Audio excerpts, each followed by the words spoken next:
Sa sarili kong pamamahay, tinuring akong parang isang utusan. Pero ang pinakamasakit, ang pananahimik ng sarili kong anak, si Christina. Ang hiya, ang pakiramdam na para kang basura sa harap nila. Iyon ang halos pumatay sa akin. Isang iglap, lahat ng sakripisyo ko, para sa kanila, walang halaga. Walang utang na loob.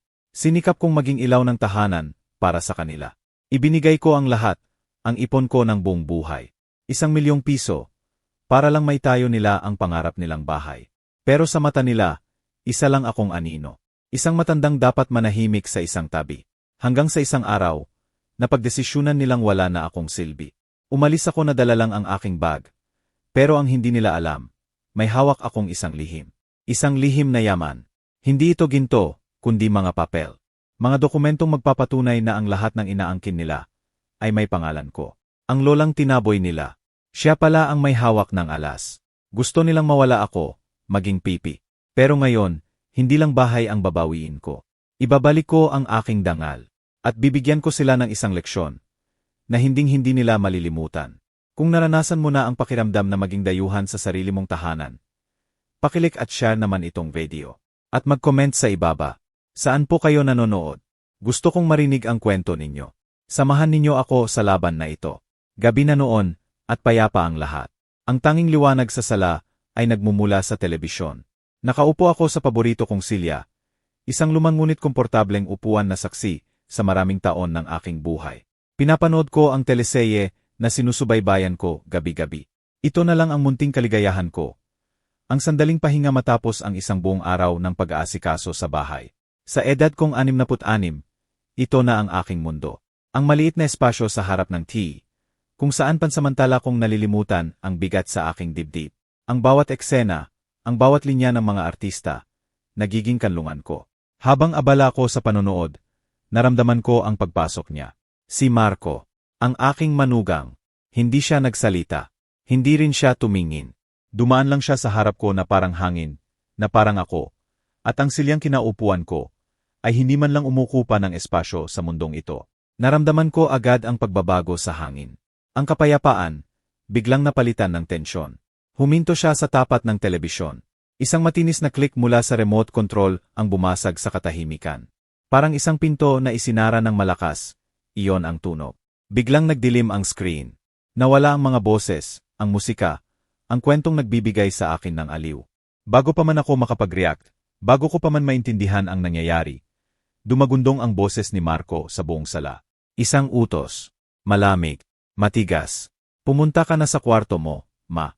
Amin na itong sala. Ang tanging naririnig ko ay ang tunog ng aking mga yapak sa sementadong daan. Isang tunog na paulit-ulit, na tila ba sumasabay sa tibok ng aking pusong puno ng sakit. Naglakad ako, walang patutunguhan. Ang bawat hakbang ay isang paglayo mula sa bahay na iyon. Pero hindi ko alam kung saan ako pupunta. Ang malamig na hangin ng gabi ang yumayakap sa akin. Isang yakap na walang init, walang pagmamahal. Parang sinasabi sa akin ng mundo na mag-isa na lang talaga ako. Sa aking paglalakad, nakarating ako sa isang maliit na court ng barangay. Walang tao, tahimik. Ang tanging ilaw ay mula sa isang poste na andap-andap. Umupo ako sa isang bangkong semento, at naramdaman ko ang lamig nito na tumatagos sa aking damit.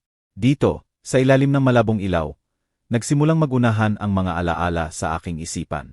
Mga alaala na matagal ko nang sinubukang ibaon sa limot. Naalala ko ang bahay. Hindi ang bahay na nilayasan ko kanina. Kundi ang bahay noong ito'y isang pangarap pa lamang. Isang malaking piraso ng papel na nakalatag sa aming lumang mesa. Mga guhit, mga numero, mga plano. Naalala ko ang ngiti sa mga labi ni Christina, ang aking anak. Ang kislap sa kanyang mga mata, habang itinuturo niya ang magiging kwarto nila. Dito po, ma, sabi niya noon. Ang ganda, di ba? Naalala ko ang araw na iyon. Ang araw na iyon na nagbago ng lahat. Inilapag ko sa mesa ang isang passbook. Ang passbook na naglalaman ng lahat ng pinagpaguran ko sa buong buhay ko. Mga taon ng pagtitinda sa palengke. Mga gabing kulang sa tulog para lang makapag-ipon. Mga pansariling luho na tiniis kong huwag bilhin. Lahat ng iyon, nasa loob ng maliit na librong iyon. Heto, anak, sabi ko, habang nanginginig ang aking boses sa tuwa. ₱1,000,000. Para makapagsimula kayo. ₱1,000,000. ₱1,000,000. Dugo pawis ko iyon. Ang bawat sentimo ay may kwento ng sakripisyo. Ibinigay ko iyon ng walang alinlangan, nang walang hinihinging kapalit. Dahil para sa isang ina, ang kaligayahan ng isang anak ay sapat ng kabayaran. Akala ko noon, nagtatanim ako para sa kinabukasan ng aking anak. Hindi ko alam na naghuhukay din pala ako ng sarili kong libingan. Isang libingan para sa aking kapayapaan at sa aking dignidad. Ang pang-insulto kanina, ang pagpapatay ng ang pagtataboy sa akin. Ngayon ko lang napagtanto, hindi yon ang simula. Hindi. Iyon na ang dulo. Ang dulo ng isang mahabang kwento ng paunti-unting pagbabalewala. Nagsimula ito sa maliliit na bagay. Mga bagay na halos hindi mo mapapansin. Nagsimula sa mga komento. Kapag nagkukwento ako tungkol sa nakaraan, bigla na lang sisingit si Marco. Sasabihin niya, "Ma, luma na yang kwento mo." At tatawa sila. Ang mga kaibigan nila, tatawa. At ako rin, mapipilitang tumawa, para lang hindi maging killjoy. Pero sa loob-loob ko, para akong sinasaksak. Nagsimula sa mga tingin. Kapag may bisita, at magsasalita ako, makikita ko ang tingin ni Marco kay Christina. Isang tingin na nagsasabing, "Patahimikin mo ang nanay mo." At, paggising ko, hindi ang katawan ko ang unang nagising, kundi ang isip ko. Ang katawan ko, mabigat. Ramdam ko ang bawat buto, ang bawat kasukasuan na nananakit dahil sa pagkakaupo sa silya magdamag. Ang pagod, tila ba bumalot sa akin na parang isang makapal na kumot. Pero ang isip ko, sa kauna-unahang pagkakataon sa loob ng maraming taon, ay napakalinaw. Malinaw na parang isang umaga pagkatapos ng isang malakas na bagyo. Wala na ang ulap ng kalituhan. Wala na ang ambon ng pag-aalinlangan. Ang naroon na lang ay isang liwanag na hindi nanggagaling sa bintana, kundi sa kaibuturan ng aking pagkatao. Dahan-dahan akong tumayo. Hindi ako nagmadali. Bawat galaw ko ay may bagong kahulugan. Lumabas ako ng gusali at sinalubong ako ng sariwang hangin ng umaga. Ang mga tao sa kalye ay nagmamadali, papunta sa trabaho, sa eskwela. May mga sarili silang mundo. At ako, pakiramdam ko, ngayon lang ako magkakaroon ng sarili kong mundo. Hindi ako bumalik sa bahay. Hindi pa. Naglakad ako hanggang sa makakita ako ng isang maliit na kaenderya. Amoy sinangag at kapeng barako. Pumasok ako at umupo sa isang sulok. Isang lugar kung saan walang nakakakilala sa akin. Kung saan malaya akong mag-isip. Isang kape po at pandesal. Mahina kong sabi sa babaeng nag-aasikaso. Nang maihatid na ang aking kape, habang hinahalo ko ito ng dahan-dahan, may kinuha ako mula sa aking lumang bag. Isang maliit na kwaderno at isang panulat. Palagi akong may dalang ganito, para sa listahan ng mga bibilhin sa palengke, o mga numerong kailangang tandaan. Pero ngayon, iba ang isusulat ko. Binuklat ko ang isang blangkong pahina. Huminga ako ng malalim. At nagsimula akong magsulat. Hindi ito isang diary. Hindi ito isang liham. Isang listahan. Isang listahan. Pero hindi ito listahan ng utang. Hindi. Ito ay para maalala. Para maalala ko kung sino ako at kung ano ang halaga ko. Ang una kong isinulat, sa pinakataas ng pahina, 1,000,000 piso. Ang perang ibinigay ko para sa bahay na iyon. Ang perang katumbas ng aking kabataan, ng aking lakas, ng aking mga pangarap. Habang nakatitig ako sa mga salitang iyon, naramdaman ko ang pagbigat ng aking dibdib. Pero hindi dahil sa pagsisisi, kundi dahil sa pagkilala sa katotohanan. Sa ilalim noon, nagpatuloy ako. Bayad sa Meralco at tubig, sa loob ng 5 taon. Pamalengke, halos araw-araw. Ang baon at matrikula ng apo ko. Noong nagsisimula pa lang sila. Mga abuloy sa mga biglaang gastos, sa tuwing kinakapos sila. Bawat salita na isinusulat ko, ay parang isang maliit na bato na inaalis ko mula sa aking likuran. Mga batong matagal kong binuhat ng hindi ko namamalayan. Ngunit hindi ako tumigil doon. Dahil alam ko, na ang pera ay isang bagay lang. Ang mas mahalaga, ay ang mga bagay na hindi nabibilang. Sa tabi ng bawat halaga na isinulat ko, nagdagdag ako ng isa pang salita. Isang salita na naglalaawan sa naramdaman ko. Sa tabi ng 1,000,000 piso, isinulat ko, pag-asa. Sa tabi ng mga bayarin sa kuryente at tubig, pananagutan. Pero habang bumababa ang listahan, nag-iba na rin ang mga salita. Isinulat ko ang isang Pasko na ako ang gumastos para sa Noche Buena. At sa tabi nito, isinulat ko, binaliwala, dahil sa gabing iyon, pinagtawanan nila ang lumakong damit. Isinulat ko ang lahat ng pagkakataon na pinatahimik nila ako kapag may bisita. At sa tabi nito, nakakahiya. Isinulat ko ang mga araw na masama ang pakiramdam ko, pero walang nagtanong kung kumusta na ako. Ang salitang isinulat ko, invisible, pagod, nalungkot, hindi pinahalagahan, nainsulto. Bawat salita ay isang patak ng luhang matagal kong kinimkim. Ngayon, narito na sila sa papel. Totoo. Hindi gawa-gawa ng isip ko. Hindi ito pagiging sensitibo ng isang matanda. Ito ang aking kasaysayan. Ang kasaysayan ng aking sakit. Nang matapos ako, tiningnan ko ang buong pahina. Hindi ako nakaramdam ng galit. Ang naramdaman ko ay awa. Awa para sa sarili ko. Para sa babaeng hinayaan ang sarili na maging ganito kaliit. Para lang hindi makasagabal. At naisip ko si Christina. Ang anak ko. Paano ko siya pinalaki na maging matatag? Pero ngayon ay nagpapasailalim sa isang lalaking walang respeto. Naintindihan ko siya. Natatakot siya. Natatakot na maiwan. Natatakot na masira ang kanyang pamilya. Naiintindihan ko ang takot niya. Pero ang pagintindi ay hindi nangangahulugang pagpayag. Hindi. Tapos na iyon. Isinara ko ang kwaderno. Dahan-dahan. Ang pagsara na iyon ay isang simbolo. Ang pagsasara ng isang kabanata ng aking buhay na puno ng pagtitiis at pananahimik. Ininom ko ang huling lagok ng aking kape. Malamig na, pero hindi na mahalaga. Sa loob ko, may isang bagong apoy na nagsisimulang mag-alab. Hindi ito apoy ng galit na nais manunog. Ito ay apoy na nagbibigay liwanag. Isang liwanag para makita ko ang daan. Tumayo ako mula sa aking upuan. Inayos ko ang aking damit. At sa pagtayo kong iyon, naramdaman kong tumuwid din ang aking likod. Alam ko na ang gagawin ko. Hindi ako babalik doon para makipag-away. Hindi ako babalik para manumbat. Babalik ako para kunin ang nararapat sa akin. Hindi ang pera, hindi ang bahay, kundi ang aking dignidad. Ang paggalang sa sarili na matagal kong ipinagkait sa aking sarili. Ang desisyon ay nabuo na. Tahimik, matatag, at sa sandaling iyon, alam kong nagsimula na ang tunay na laban. At sa laban na ito, hindi na ako papayag na ako ang talo. Kinailangan kong bumalik. Hindi dahil gusto ko. Hindi dahil suko na ako. At lalong hindi dahil handa na akong humingi ng tawad para sa isang kasalanang hindi ko ginawa. Kinailangan kong bumalik dahil kailangan kong kumuha ng ilang gamit. Mga damit. Ang mga gamot ko para sa alta presyon. Mga simpleng bagay na magpapatunay sa sarili ko na hindi ako isang palaboy. Na mayroon pa rin akong mga personal na pag-aari. Ang bawat hakbang pabalik sa bahay na iyon ay parang paghakbang sa ibabaw ng nagbabagang uling. Mabigat, masakit, nakakahiya. Ang bawat bintana na madaanan ko ay tila mga matang nakatingin, mga matang nanghuhusga. Dahan-dahan kong pinihit ang susi sa seadura.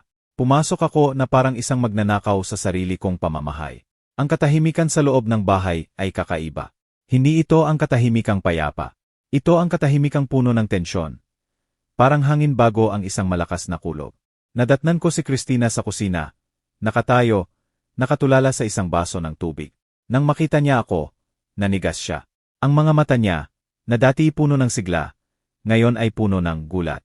Takot, pagsisisi, hindi ko na alam. Ma, ang tanging nasabi niya, ang boses ay halos isang bulong. Saan ka natulog? Isang tanong na huli na.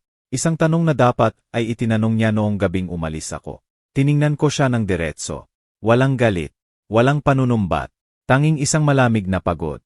Hindi na iyan mahalaga ngayon, Christina, sagot ko. Kailangan nating mag-usap. Bigla siyang nataranta. Ibinaba niya ang kanyang tingin, at lumingon sa pasilyo, na tila tinitiyak na hindi naririnig ng asawa niya. Ang kilos na iyon, ang simpleng kilos na iyon ang lalong dumurog sa puso ko. Mas inaalala pa niya ang maririnig ng kanyang asawa kaysa sa nararamdaman ng kanyang ina. Huwag po dito, ma, pakiusap niya. Halos hindi ko na marinig. Huwag nating gawin ito dito. Dito saan? Tanong ko, at sa pagkakataong ito, may kaunting talim na sa aking boses. Dito, sa bahay na tinulungan kong bayaran. Napagat siya ng labi, at sa kilos niyang iyon, nakuha ko na ang aking sagot. Alam niyang mali ang nangyari. Pero pinili niya ang mas madaling daan. Ang daan ng pananahimik. Hindi na ako nagsalita pa. Tinalikuran ko siya at naglakad papunta sa aking kwarto. Ang kwartong naging aking mundo sa loob ng maraming taon. Ang apat na sulok na naging saksi sa aking mga tahimik na pag-iyak. Pagsara ko ng pinto, huminga ako ng malalim. Pakiramdam ko, ito na lang ang tanging espasyo sa buong mundo kung saan ako ay ako. Kung saan walang nanghuhusga. Binuksan ko ang aking lumang aparador na gawa sa Nara. Nagsimula akong maghalungkat ng mga damit. Habang ginagawa ko iyon, Binuksan ko ang pinakailalim na drawer. Isang drawer na bihirang mabuksan, na pinaglalagyan ko ng mga lumang litrato, mga sulat, mga alaala ng nakaraan. Ang plano ko sana ay kunin ang isang maliit na album, para mayroon akong mapagkukunan ng lakas. Ngunit may iba akong nakita. Nakatago sa ilalim ng mga lumang damit at mga sobre, isang kulay brown na folder. Medyo may kalumaan na. Hindi ko na maalala kung kailan ko ito huling nakita. Dahil sa pag-usisa, kinuha ko ito. Nanginginig ang mga kamay ko habang binubuksan ko ang folder. Hindi ko alam kung bakit. At sa loob, naroon sila. Mga papel, mga dokumento. Binasa ko ang mga titulo sa bawat pahina. Deed of absolute sale, kontrata ng pagbili. At sa ilalim nito, isa pang dokumento. Ang titulo, kasunduan. Isang kasunduan. Bumilis ang tibok ng puso ko. Dahan-dahan kong binasa ang bawat salita, ang bawat pangungusap. Ang mga mata ko, na medyo malabo na dahil sa edad, ay pilit na inaaninag ang maliliit na letra. At doon, nakita ko. Nakalagay doon ang lahat. Ang pangalan ko, malinaw na nakasulat. Ang pangalan ni Christina, at ang pangalan ni Marco. Ang halaga ng bahay, at ang kontribusyon. Ang eksaktong halaga na ibinigay ko. 1,000,000 piso. Nandoon. Nakasulat sa itim at puti. Hindi isang regalo. Hindi isang donasyon. Kundi isang financial contribution. Isang ambag na may kaakibat na kondisyon. Ipinagpatuloy ko ang pagbabasa. At doon, sa isang maliit na talata na halos hindi ko na napansin noon, nakita ko ang probisyon. Ang kondisyon. Isang kasunduan na malinaw na nagsasabi, na bilang kapalit ng aking malaking ambag sa pagbili ng ari-arian, habang ako ay nabubuhay, ako ay may karapatan na manirahan sa bahay na ito ng walang bayad, at may karapatan sa isang disenteng espasyo. Hindi ako isang bisita. Hindi ako isang nakikitira. Hindi ako isang palamuti na pwedeng itapon kapag lumana. Ako ay may karapatan. Isang karapatang legal. Isang karapatang nakasulat sa papel. At pinirmahan nilang dalawa. Biglang nagbalik sa aking alaala ang araw na iyon. Ang araw na pumirma kami sa harap ng abogado. Naalala ko ang ngiti ni Marco. Naalala ko ang sinabi niya. Para lang po ito sa formalidad, ma. Para protektado rin po kayo. Formalidad. Ngayon ko lang naintindihan ang tunay na kahulugan ng salitang iyon. Hindi yon para protektahan ako. Iyon ay para patahimikin ako. Para isipin kong ang lahat ay maayos, habang ang katotohanan ay itinatago nila sa isang lumang folder, sa ilalim ng mga lumang damit. Napaupo ako sa gilid ng aking kama. Hawak-hawak ang mga papel. Ang bigat sa aking dibdib, ang bigat ng kahihiyan at kalungkutan, biglang napalitan. Napalitan ng bigat ng katotohanan. Hindi na ako nanginginig dahil sa takot. Nanginginig ako ngayon dahil sa isang bagong damdamin. Isang damdamin na matagal ko nang hindi naramdaman. Lakas. Ang mga papel na ito, hindi lang ito basta mga papel. Ito ay isang sandata. Isang kalasag. Ito ang aking boses. Ang boses na matagal nilang sinubukang patahimikin. Tumayo ako. Dahan-dahan. Inayos ko ang mga dokumento at isinara ang folder. Hindi ko na kinuha ang mga damit. Hindi ko na kinuha ang mga gamot. Dahil sa sandaling iyon, alam kong may mas mahalaga akong kailangan. Lumabas ako ng kwarto. Ang mga mata ko ay hindi na nakayuko. Ang likod ko ay hindi nahukot. Daladala ko ang folder. Daladala ko ang katotohanang akala nila ay naibaon na nila sa limot. At sa paglabas kong iyon, alam kong nagbago na ang lahat. Ang laro ay nagsisimula pa lang. Lumabas ako ng kwarto na hawak ang folder. Hindi ko ito hawak ng mahigpit na parang isang sandata. Hawak ko ito ng may katiyakan, na parang isang bagay na matagal nang nawawala at ngayon ay natagpuan na. Ang bawat hibla ng papel sa loob nito ay tila nagbibigay ng bigat na nagpapatatag sa aking mga paa sa sahig na dati ipakiramdam ko ay hindi ako kabilang. Si Christina ay naroon pa rin sa kusina. Nakatayo sa parehong pwesto. Parang isang estatwa ng kalituhan. Naglakad ako papalapit sa kanya. Dahan-dahan. Walang pagmamadali.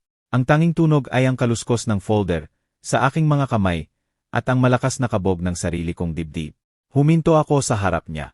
Hindi ko na kailangang magsalita. Ang mga mata niya ay nakatutok sa folder na hawak ko. Nakita ko ang pagbabago sa kanyang mukha.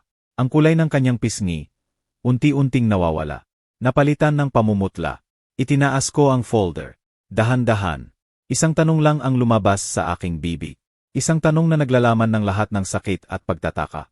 Alam mo ba ito, Christina? Ang boses ko ay hindi galit. Hindi rin ito nanunumbat. Ito ay boses ng isang ina na naghahanap ng katotohanan mula sa sarili niyang anak. Yumuko siya. Ang katahimikan na sumunod ay napakabigat. Mas mabigat pa sa lahat ng katahimikang tiniis ko sa bahay na ito. Sa bawat segundong lumilipas, mas lalong lumilinaw ang lahat. Tinanong ko ulit siya. Sa pagkakataong ito, mas may diin. Mas may bigat. Alam mo ba? Tumango siya. Isang mabagal, at halos hindi makitang pagdango. Pero para sa akin, ang pagdangong iyon ay kasing lakas ng isang kulog. Pag-amin. Isang pag-amin na hindi lang niya alam, kundi naging bahagi siya ng paglilihim.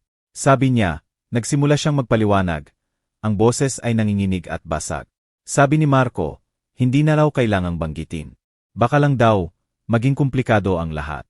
Komplikado. Komplikado. Ang salitang iyon ay umalingaw-ngaw sa aking isipan. Hindi ninyo ito ginawang komplikado, Christina, sagot ko, at sa unang pagkakataon, naramdaman ko ang pag-akyat ng init sa aking dibdib. Hindi galit, kundi isang malinaw na apoy ng katotohanan. Ginawa ninyo itong isang kasinungalingan. Pinalabas ninyo na ako ay isang bisita lang dito. Na ako ay nakikitira dahil sa awa ninyo. Nawala akong karapatan, nawala akong boses. Iyon ang ginawa ninyo. Nagsimulang mamuo ang luha sa kanyang mga mata. Ma, hindi po namin sinasadya. Ang pananahimik ay isang desisyon. Anak, putol ko sa kanya. At pinili mong manahimik. At sa eksaktong sandaling iyon, bumukas ang pinto. Pumasok si Marco. May ngiti sa kanyang labi, na tila bagaling sa isang masayang araw sa trabaho. Isang ngiti na naglaho nang makita niya ang aming dalawa. Nang makita niya ang folder sa aking mga kamay. Ang kanyang mga mata ay nanliit. Ang kanyang panga ay tumigas. Ano yan? Tanong niya. Ang boses ay biglang naging malamig at mapagmatyag. Tiningnan ko siya ng diretso sa mata. Sa unang pagkakataon, hindi ako yumuko. Hindi ako umiwas ng tingin. Ito, sabi ko, habang itinaas ko ng bahagya ang folder. Ito ang katotohanan. Ang katotohanang akala ninyo ay hindi ko na mahahanap. Nagbago ang anyo niya. Nawala ang pagiging kalmado. Lumitaw ang tunay na siya. Ang lalaking nag-utos sa aking umalis sa sala. Tumingin siya kay Christina, naghahanap ng suporta, naghahanap ng kakampi. Pero si Christina, sa pagkakataong ito, nanatiling nakayuko. Hindi siya nagsalita. Huwag ka nang gumawa ng drama, ma. Sabi ni Marco, sinusubukang bawiin ang kontrol sa sitwasyon. Mga lumang papel lang yan. Isang maliit na ngiti ang sumilay sa aking labi. Isang ngiting hindi niya inaasahan. Ang mga kontrata, Marco, hindi naluluma. Lalo na kung ito ay may bisa pa. At lalo na, kung may isang taong sinusubukang burahin ang alaala ng pumirma dito. Isang mabigat na katahimikan ang muling bumalot sa silid. Naramdaman ko ito. Ang pagbabago. Ang pag-ikot ng balanse. Ang kapangyarihan na dati nasa kanila, ngayon ay unti-unti nang lumilipat. Hindi na ako ang matandang walang laban. Huminga ako ng malalim. Alis ako, sabi ko. Malinaw. Matatag. Hindi ngayon, pero sa lalong madaling panahon. At sa pag-alis ko, hindi ito dahil pinalayas ako. Alis ako, dahil iyon ang desisyon ko. Kinuha ko ang aking bag. Hindi ko na kailangan ng mga damit. Ang tanging kailangan ko ay ang folder na ito. Naglakad ako papunta sa pinto. Ngunit bago ako tuluyang lumabas, huminto ako at nilingon si Christina. Ang anak kong naliligaw ng landas. Nakita ko ang pagdurusa sa kanyang mga mata. Ang pagsisisi. May oras ka pa, Christina, sabi ko sa kanya. Ang boses ko ay mas malumanay na ngayon. May oras ka pang pumili.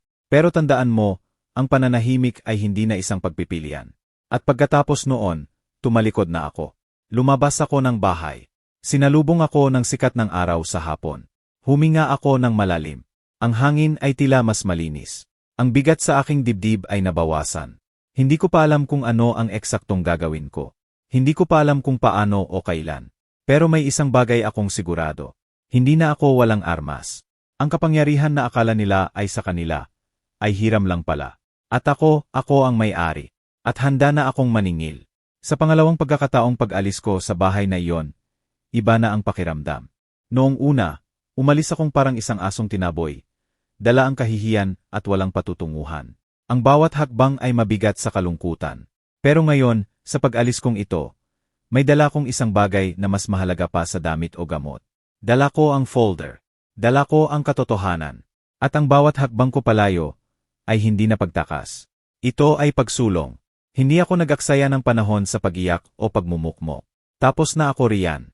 Ang mga luhang dapat pumatak ay natuyo na. Ang natitira na lang ay isang malinaw na layunin. Naglakad ako hanggang sa makarating ako sa isang lugar na hindi pamilyar. Humanap ako ng isang maliit at simpleng hotel. Yung tipo na hindi mapag-usisa, na hindi ka tatanungin kung bakit ka mag-isa. Nagbayad ako para sa isang gabi. Walang maraming tanong. Pag-akyat ko sa kwarto, simple lang ang itsura nito. Isang kama, isang mesa, isang bintana na tanaw ang maingay na syudad.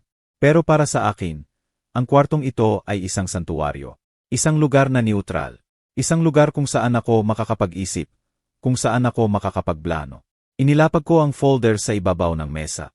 Tinitigan ko ito ng matagal. Ang mga papel na ito, hindi lang ito basta mga papel. Ito ang katibayan. Ito ang aking boses na matagal nang nawala. Akala nila, sa pagtago nila nito, mabubura na rin nila ang aking kontribusyon. Akala nila, ang alaala ay kasing dali lang itapon ng isang lumang kasulatan. Nagkamali sila. Ang pananahimik ko nitong mga nakaraang taon. Iyon ang kanilang inakala na kahinaan. Iyon ang kanilang ginamit laban sa akin. Pero ngayon, ang pananahimik ay magiging sandata ko. Kinabukasan, maaga akong gumising. Hindi na ako nagkape sa karenderya. Mayroon na akong pupuntahan. Isang pangalan na ibinigay sa akin ng isang matagal ng kaibigan. Isang kapitbahay na pinagkakatiwalaan ko. Ang pangalan ng isang abogado. Pumasok ako sa kanyang maliit na opisina na dala ang folder. Sinalubong niya ako ng may paggalang. Isang lalaking may edad na rin, na may mga matang tila ba nakakabasa ng kwento sa likod ng bawat salita. Inilatag ko ang mga dokumento sa kanyang mesa. Tulong po, attorney, ang tanging nasabi ko. Binasa niya ang bawat pahina. Tahimik, masusi. Ang tanging maririnig ay ang pag-ikot ng bentilador sa kisam, at ang mahinang pagtunog ng papel sa tuwing lilipat siya ng pahina. Pagkatapos ng ilang minuto, itinaas niya ang kanyang tingin. Malinaw po ito, ginang, sabi niya sa akin. Ang kanyang boses ay kalmado at puno ng katiyakan. Ang kasunduang ito ay may bisa. Ang karapatan ninyo ay protektado ng batas. Naramdaman ko ang paggaan ng aking balikat. Ano po ang dapat kong gawin? Tanong ko. Tumingin siya sa akin ng diretso. Ang pinakamahalaga po ngayon ay huwag kayong padalos-dalos. Huwag ninyo silang kumprontahin ng walang plano. Ang galit ay panandalian lang. Pero ang estratehiya ang magpapanalo sa inyo. Estratehiya. Ang salitang iyon ay tumatak sa aking isipan. Tama siya. Manahimik po muna kayo, pagpapatuloy niya. Hayaan ninyo silang isipin na natatakot kayo, na sumuko na kayo. Habang sila ay kampante, tayo ay kikilos. Ipunin natin ang lahat ng kailangan. Bawat resibo, bawat dokumento. At kapag handa na tayo ang magdidikta ng susunod na mangyayari. Hindi sila. Lumabas ako sa opisina ng abogado na may bagong lakas. Hindi na ito yung lakas na nagmumula sa galit. Ito ay lakas na nagmumula sa kaalaman. Ang kaalaman na nasa tama ako, at may batas na kakampi sa akin. Ang susunod kong pinuntahan ay ang bangko. Ang bangko kung saan nakatago ang natitira ko pang ipon. Pumasok ako at pumila. Nang ako na ang nasa teller, isang batang babae ang humarap sa akin. Kinausap niya ako ng mabagal, na para bang hindi ko siya maiintindihan. Na para bang lahat ng matatanda ay ulyanin na. Ano po ang kailangan natin, Lola? Tanong niya, na may pilit na ngiti. Ngumiti lang din ako. Isang ngiting may lihim. Gusto kong palitan ang aking mga password. Ineng. At gusto ko ring alisin ang lahat ng authorized ko signatory sa aking account. At kailangan ko rin ng kopya ng aking bank statement sa loob ng nakaraang 5 taon. Nakita ko ang gulat sa kanyang mukha. Biglang nagbago ang kanyang pakikitungo. Habang inaasikaso niya ang mga papeles, naisip ko, ang pagmamaliit sa iyo ng ibang tao, minsan, pwede mo rin itong gamitin. Hayaan mo silang isipin na mahina ka. Hayaan mo silang isipin na wala kang alam. At habang hindi sila nakatingin, doon ka gumalaw. Paglabas ko ng bangko, bumili ako ng isang bagong kwaderno at ballpen. Umupo ako sa isang parke at sinimulan kong isulat ang bawat hakbang na ginawa ko. Ang pangalan ng abogado, ang mga pinagawa ko sa bangko, ang mga petsa, ang mga susunod na plano. Hindi na ako kumikilos beses sa bugso ng damdamin. Kumikilos na ako beses sa isang plano. Nang gabing iyon, sa aking kwarto sa hotel, tumunog ang aking telepono. Si Christina. Sinagot ko. Ang boses niya ay nanginginig, puno ng pag-aalala at pagtatangkang magpaliwanag. Hindi ko siya hinayaang magsalita ng matagal. Mag-uusap tayo, Christina, sabi ko. Ang boses ko ay kalmado ngunit matatag. Pero hindi ngayon. Kailangan ko ng espasyo. At kailangan kong mag-isip. At ibinaba ko ang telepono. Hindi dahil sa galit, kundi dahil kailangan kong magtakda ng hangganan. Pagkatapos ng ilang minuto, tumawag naman si Marco. Hindi ko sinagot. Hinyaan ko itong magring hanggang sa mamatay. Hindi na ako natatakot sa kanila. Ang pananahimik ko ngayon ay hindi na pagsuko. Ito ay paghahanda. Nang gabing iyon, nahiga ako sa kama. At sa kauna-unahang pagkakataon sa loob ng napakahabang panahon, nakatulog ako ng mahimbing. Walang bigat sa dibdib. Walang takot. Tanging ang katiyakan na ang bawat tahimik na araw na lumilipas ay isang araw na papalapit sa pagbawi ko ng aking dignidad. Habang ako ay nasa aking munting kwarto sa hotel, na parang isang sundalong naghahanda para sa isang digmaan, sa bahay na aking nilisan, ibang-iba ang kwento. Nalaman ko ang lahat mula kay Aling Nena, ang aking matalik na kaibigan at kapitbahay. Ang tanging taong pinagkatiwalaan ko sa aking sitwasyon. Araw-araw, tinatawagan niya ako, hindi para makialam, kundi para kumustahin ako. At sa mga pag-uusap naming iyon, naibabahagi niya sa akin ang mga nakikita niya. At ang mga nakikita niya ay nakakabahala. Ngunit sa isang banda, ito rin ang nagpapatibay sa aking loob na tama ang aking ginagawa. Sa mga unang araw ng aking pag-alis, nagkaroon daw ng isang nakabibinging katahimikan. Si Christina, ayon kay Aling Nena, ay laging nakikitang namamaga ang mga mata. Papasok sa trabaho na nakayuko, uwi na parang pasan ang buong mundo. Hindi raw ito ngumingiti. Hindi rin ito nakikipag-usap sa mga kapitbahay. Pero si Marco ay ibang-iba. Noong unang araw, tahimik din daw siya. Pero sa ikalawang araw, nagsimula na. Nagsimula sa malakas na tugtog. Mga tugtog na rock na dumadagundong sa buong kabahayan. Na tila ba may ipinagdiriwang. Nagsimula siyang mag-imbita ng mga kaibigan. Mga kaibigang umiinom ng serbesa sa garahe. Nagtatawanan ng malakas hanggang hating gabi. Parang may fiesta sa inyo, Elena, sabi sa akin ni Aling Nena sa telepono. Para siyang nakawala sa hawla. Ang saya-saya niya. Nakinig lang ako. Hindi ako nagulat. Para sa kanya, ang pag-alis ko ay isang tagumpay. Isang problema na naalis. Isang tinik na nabunot. Isang matandang pabigat na sa wakas ay nawala na sa kanyang paningin. Ang bawat halakhak niya na naririnig ng aking kaibigan ay isang patunay ng kawalan niya ng respeto. Ang kawalan niya ng utang na loob. Akala niya, tapos na. Akala niya, panalo na siya. Iyon ang pinakamalaki niyang pagkakamali. Ang katahimikan ko, ang hindi ko pagsagot sa kanilang mga tawag, ang hindi ko pagtugon sa kanilang mga mensahe. Inakala nilang lahat na iyon ay tanda ng pagsuko. Na ako, ang matandang babae na madaling payakin, ay nagtatago na lang sa isang sulok. Hinihintay ang oras na mapapagod ako at babalik ng nakayuko, hihingi ng tawad. Ilang beses na bang nangyari iyon sa nakaraan? Kapag may maliit kaming hindi pagkakaunawaan, ako ang laging unang lumalapit. Ako ang laging nagsasabi ng, pasensya na, anak, kahit hindi ko kasalanan. Ginagawa ko iyon para lang mapanatili ang kapayapaan. Pero ang kapayapaang iyon ay peke. Isang kapayapaan na nakasalalay sa aking pananahimik. Sa aking pagpapakumbaba. Gayon, inaasahan nilang gagawin ko ulit iyon. Hinihintay nila. At habang sila ay naghihintay, habang sila ay nagpapakasaya sa kanilang inakalang tagumpay, ako naman ay patuloy sa aking mga hakbang. Pirma dito. Tawag doon. Kinukuha ko ang lahat ng certified true copies ng aming kasunduan. Kinukuha ko ang lahat ng patunay ng aking mga pinansyal na kontribusyon. Bawat piraso ng papel ay isang bala. Bawat dokumento ay isang piraso ng aking kalasag. Sa ika-4 na araw, ayon kay Aling Nena, nagsimula na si Marco na magbago ng mga gamit sa bahay. Elena, inilabas niya yung paborito mong silya. Balita niya sa akin, halatang nag-aalala. Itinapon niya sa basurahan sa labas. Ang silyang iyon. Ang silyang kinaupuan ko noong gabing iyon. Huminga ako ng malalim. Hayaan mo lang, Nena, sabi ko. Mga gamit lang yan. Pero sa loob-loob ko, alam kong hindi lang iyon basta gamit. Ang pagtatapon ng silyang iyon ay isang simbolo. Isang paraan niya ng pagsasabi na binubura na niya ang lahat ng bakas ko sa bahay na iyon. Na para sa kanya, ako ay tuluyan ng nawala.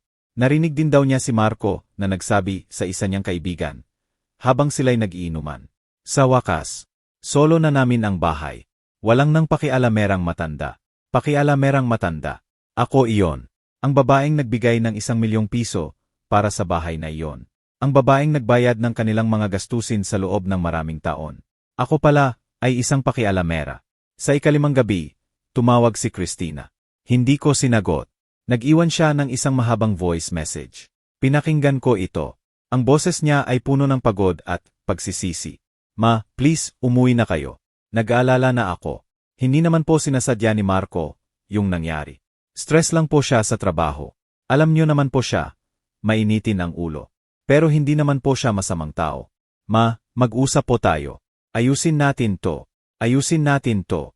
Ang ibig sabihin ng ayusin para sa kanya ay ang bumalik ako sa dati. Ang bumalik ako sa pagiging tahimik. Ang kalimutan ang lahat. Pinatay ko ang mensahe. Hindi ko na kailangang marinig ang iba pa. Dahil ang pagbabalik sa dati ay hindi na isang pagpipilian. Habang sila ay nalulunod sa kanilang maling akala, sa kanilang huwad na kapayapaan, inihahanda ko na ang huling hakbang. Tinawagan ko ang aking abogado. Handa na po ba ang lahat, attorney? Tanong ko. Opo, ginang, sagot niya. Bukas ng umaga, alas 9. Asahan ninyo. Pagkababa ko ng telepono, tumingin ako sa labas ng bintana. Ang mga ilaw ng syudad ay kumikinang. Ang bawat ilaw na iyon ay isang kwento. Isang buhay. At ako, bukas, sisimulan kong isulat muli ang kwento ng aking buhay. Natulog ako ng gabing iyon na may kapayapaan sa aking puso. Ang uri ng kapayapaan na dumarating kapag alam mong ginagawa mo ang tama. Kapag alam mong ang laban na iyong hinaharap ay hindi para sa paghihiganti, kundi para sa katarungan. Para sa dignidad. Hindi nila alam na ang katahimikan bago ang bagyo ay ang pinakapanganib sa lahat. At bukas, ang bagyo ay darating na. Alas 9 ng umaga. Hindi ako nandoon. Hindi ko kailangang nandoon. Pero sa aking isipan, nakikita ko ang lahat. Malinaw na malinaw. Nasa isang maliit na kapihan ako. Ilang kanto lang ang layo mula sa bahay. Nakaupo sa isang mesa sa tabi ng bintana. Umorder ako ng kape, pero hindi ko ito iniinom. Ang aking telepono, nakapatong sa mesa, nakataob.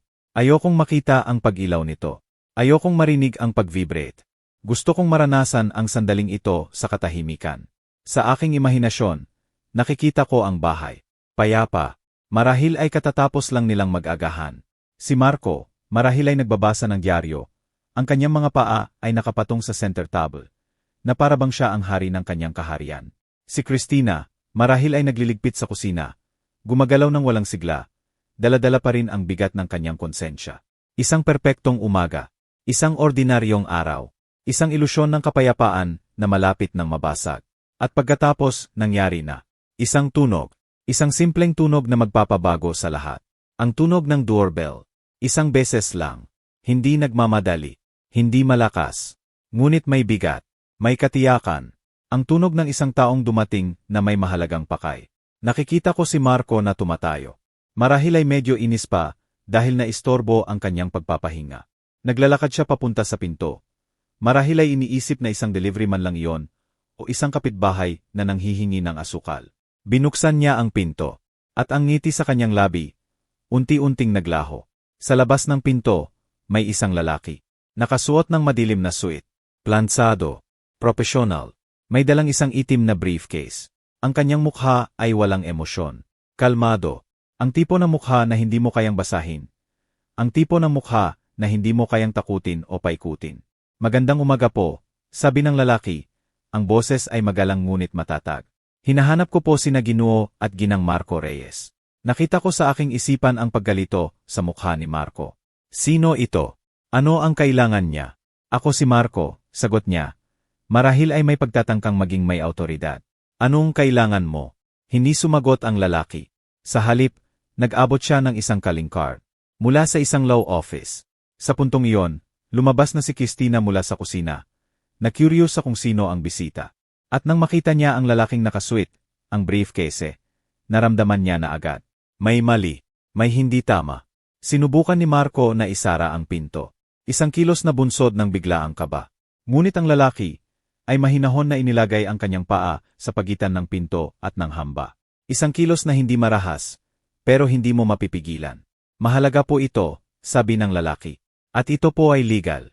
Ang salitang legal. Iyon ang susing nagpabukas sa pinto. Wala silang nagawa kundi ang papasukin siya. Habang nangyayari ang lahat ng ito sa aking isipan, sa kapihan, Nagsimulang magvibrete ang aking telepono. Alas 9:10. Hindi ko ito pinansin. Ang balita ay mabilis kumalat. Sa isang komunidad na tulad ng sa amin, kung saan ang bawat dingding ay may tenga at ang bawat bintana ay may mata, walang sikretong nananatiling sikreto ng matagal. Ang pagdating ng isang lalaking naka-Amerikana sa aming simpleng subdibisyon ay sapat na para maging usap-usapan sa tindahan ni Aling Puring. Hindi ko na kailangang magpaliwanag. Ang mga tao na mismo ang gumawa ng sarili nilang kwento. Nagsimulang bumalik ang mga text at tawag mula sa mga kapitbahay na matagal nang hindi nangungumusta.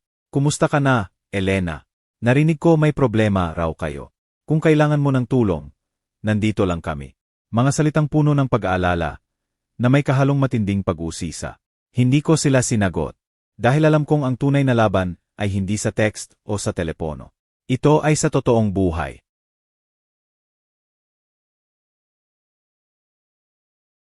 At alam kong darating ang araw na iyon. Ang araw ng aming muling pagkikita. Kaya naman, pagkatapos ng ilang araw, ginawa ko ang isang bagay na normal. Isang bagay na palagi kong ginagawa tuwing Sabado ng umaga. Nagpunta ako sa palengke. Hindi ako nagtago. Hindi ako umiwas. Suot ang aking ordinaryong duster at may dalang bayong. Naglakad ako na parang walang nagbago. Pero alam ko, ramdam ko ang mga tingin. Ang mga bulungan na humihina kapag napapadaan ako. Para sa kanila, ako ang kontrabida sa kwento. Ako ang matandang ina na naghahabol sa pera ng sariling anak. Iyon ang kwentong ikinalat ni Marco. Nalaman ko ito mula kay Christina, sa isa niyang tawag na puno ng pag-iyak. Ma, sinisiraan ka niya, sabi ng anak ko. Sinasabi niyang naghahabol ka sa mana, na mukha ka ng pera. Huminga lang ako ng malalim. Hayaan mo siya, anak, sagot ko. Ang kasinungalingan, gaano man kabilis tumakbo, ay laging nahuhuli ng katotohanan. At ang katotohanan ay malapit ng lumabas. Habang namimili ako ng gulay, narinig ko ang boses niya. Malakas, mayabang, isang boses na sinadyang marinig ng lahat. Nandoon siya, si Marco, malapit sa pwesto ng karne, nakikipagkwentuhan sa dalawang lalaki. At nang makita niya ako, mas lalo pa. Tahimik ang bahay nang ako'y bumalik. Ngunit hindi ito ang katahimikang nakakabingi. Ang katahimikang puno ng tensyon na matagal kong tiniis. Ito ay ibang uri ng katahimikan. Isang katahimikang may paggalang, na tila ba ang mga pader mismo ay nakakaalam na may nagbago na magpakailanman. Ginamit ko ang aking sariling susi. Pinihit ko ito ng dahan-dahan sa seradura. Ang simpleng tunog na iyon, ang tunog ng metal sa metal, ay parang musika sa aking pandinig. Pumasok ako, walang pag-aapura, walang paglingon sa likod. At nang isara ko ang pinto sa aking likuran, naramdaman ko na ang simpleng kilos na iyon ay mas makapangyarihan pa sa lahat ng sigawang hindi ko binitawan. Tumayo ako sandali sa may pasukan. Tiningnan ko ang sala, ang sopa, ang telebisyon, ang mismong lugar kung saan ako pinalayas na parang isang dayuhan. Naglakad ako ng dahan-dahan papunta sa gitna. Umupo ako sa aking paboritong silya, ang silyang ipinalit ko sa itinapon ni Marco. Walang nagpatay ng tea, walang nagtaas ng boses. Walang nagsabi sa akin kung saan ako dapat pumunta. Huminga ako ng malalim, at sa kauna-unahang pagkakataon sa loob ng napakahabang panahon, naramdaman kong ang espasyong ito ay tunay na sa akin. Wala si Marco. Umalis daw siya at tumuloy muna sa isang kaibigan pagkatapos ng iskandalo sa palengke. Ayon kay Christina, umalis itong galit na galit. Sinasabing hindi raw siya babalik hanggat hindi na ayos ang gulo. Ang hindi niya alam, ang gulo ay may pangalan. Ang pangalan nito ay hangganan. At ang mga hangganan ay laging hindi katanggap-tanggap para sa isang taong hindi kailanman nagkaroon nito. Nang hapong iyon, dumating si Christina. Pumasok siya ng may pag-iingat, na tila hindi niya alam kung anong bersyon ko ang kanyang daratnan. Nagkatinginan kami ng matagal. Walang salita. Hindi na kailangan pang ulitin ang mga nangyari. Lahat ay nasabi na. Ma, sabi niya sa wakas. Pwede po ba akong umupo? Tumango ako. Umupo siya sa silyang nasa tapat ko. Ang kanyang mga kamay ay magkasalikop sa kanyang kandungan. Hindi ko po alam kung saan magsisimula. Bulong niya. Magsimula ka sa katotohanan. Sagot ko ng mahinahon. Kahit masakit. Huminga siya ng malalim. Nagpadala po ako, ma, sabi niya. Akala ko, kung hahayaan kitang maging maliit, magiging payapa ang lahat. Hindi ko po inakala na sasaktan kanya ng ganito. Inakala mo, Christina, sagot ko. Walang galit. Tanging ang liwanag ng katotohanan. Pinili mo lang na huwag tingnan. Tama po kayo, pag-amin niya. At ngayon, hindi ko na po alam ang gagawin. Sumandal ako ng bahagya. Nakasalalay yan sa kung ano ang gusto mong maging, sabi ko. Isang babaeng laging nakayuko. O isang babaeng natututo mula sa kanyang mga pagkakamali. Napuno ng luha ang kanyang mga mata. Ayoko pong mawala ka sa akin, sabi niya. Hindi ako nawala, anak, sagot ko. Pero muntik na akong mawala sa sarili ko. At iyon, hindi na maulit pa. Nanahimik kami. Isang katahimikang kailangan. Isang katahimikang naghihilom. Ang asawa mo, hindi pwedeng bumalik dito na parang walang nangyari. Pagpapatuloy ko. Ang bahay na ito ay hindi isang larangan ng digmaan o isang trono. Kung babalik siya ng may respeto. At kung hindi niya kaya iyon, kung gayon, kailangan mong magdesisyon kung anong buhay ang gusto mo. Dahan-ahan siyang tumango. Hindi siya nakipagtalo. Sa unang pagkakataon, hindi siya tumakas sa isang mahirap na usapan. Nang gabing iyon, natulog ako sa aking kwarto nang nakabukas ang pinto. Hindi dahil sa huwad na pagtitiwala, kundi dahil wala na akong kinatatakutan. Ang babaeng umalis sa bahay na ito sa katahimikan ay wala na.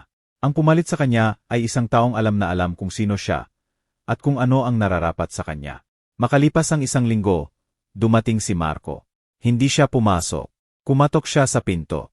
Sinilip ko siya sa peephole.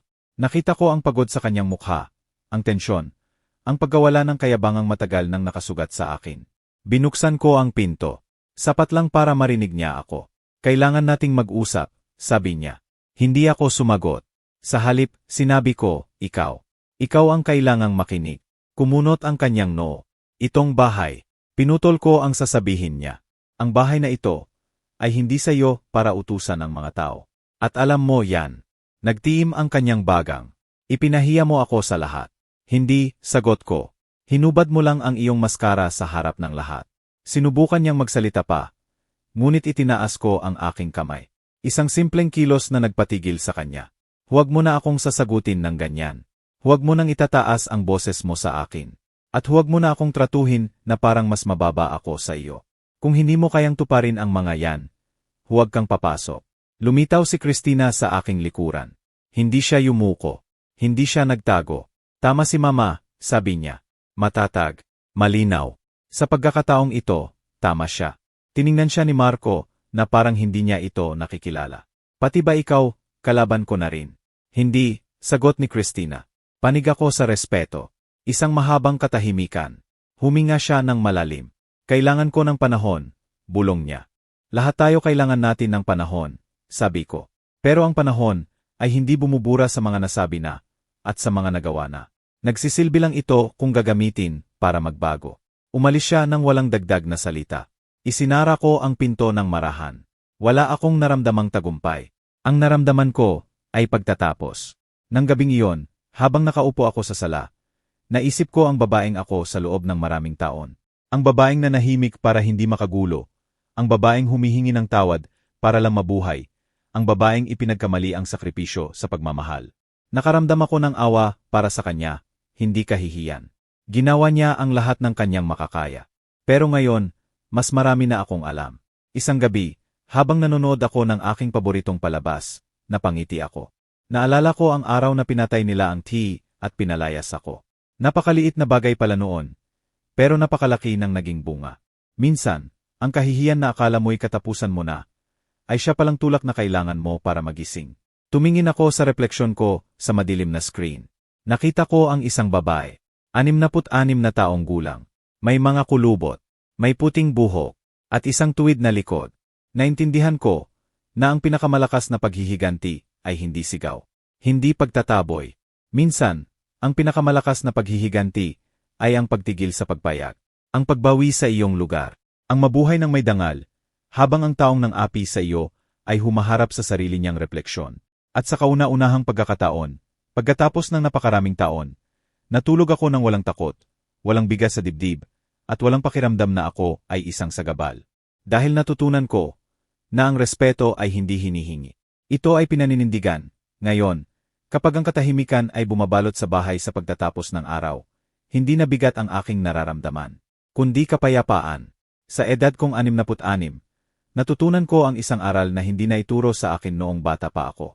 Ang tunay na pagmamahal sa pamilya ay nagsisimula sa paggalang sa sarili. Kung ikaw na nakikinig ngayon ay nakaramdam ng kirot sa iyong puso, pakinggan mo ako. Hindi ka nag-iimbento ng sakit. Hindi ka sobra sa pagiging sensitibo. At hindi pa huli ang lahat. Para bawiin ang iyong boses. Kahit gaano pa ito katagal na pinatahimik. Kung naantig ka ng kwentong ito, mag-subscribe at mag-like po sana kayo. Ito po ang paraan ninyo para sabihin, narinig kita. Hindi ka nag-iisa. At mag-iwan po kayo ng komento sa ibaba. Sabihin ninyo kung taga-saan kayo. At kung ano ang gagawin ninyo kung kayo ang nasa aking kalagayan. Nais kong marinig ang inyong mga kwento. Maraming salamat sa inyong pakikinig.